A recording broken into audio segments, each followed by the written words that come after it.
the greatest military genius in history, was destroyed by one catastrophic mistake.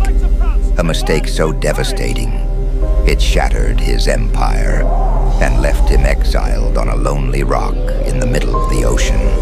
This is the story of Napoleon Bonaparte. It's the year 1812. France is the most powerful force in Europe. Kingdom after kingdom has fallen before the unstoppable armies of Napoleon, a commander whose battlefield brilliance has made him a legend across the continent. For years, his enemies tried to defeat him, and for years, they failed. But Napoleon was not satisfied with ruling most of Europe.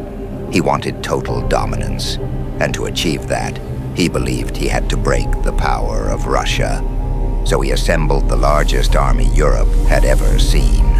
More than 600,000 soldiers from across his empire, infantry, cavalry, artillery, an unstoppable wave of men marching east into the vast lands of Russia. But the Russians refused to fight the battle Napoleon expected. Instead, they retreated. Village after village was abandoned. Fields were burned. Food supplies were destroyed. Even entire cities were sacrificed. It was a brutal strategy known as scorched earth, leaving nothing behind for the invading army. Still, Napoleon pressed forward, chasing the Russians deeper and deeper into their endless territory. Finally, he reached Moscow, but what he found was not victory. The city was burning. Flames consumed the streets and buildings. The Russians had set their own capital on fire rather than let Napoleon claim it. There was no shelter, no food, no supplies. And then, winter arrived. The Russian winter was merciless. Temperatures plunged far below freezing.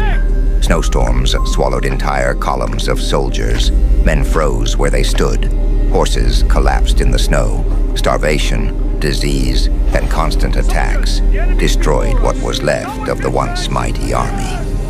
From the 600,000 soldiers who marched into Russia, only a few thousand made it back alive. The legend of Napoleon had been shattered. When he returned to France, his enemies saw an opportunity. Powerful nations united against him. Armies marched toward France. Even some of his own allies turned against him. Soon, the unthinkable happened. Paris fell.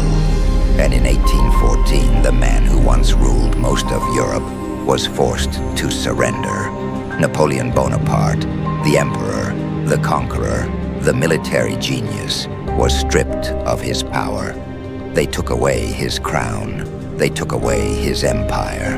And they exiled him to a tiny island in the Mediterranean called Elba. No army, no throne, no empire. Just a fallen legend staring out across the sea. All because of one disastrous decision. Like and follow for more.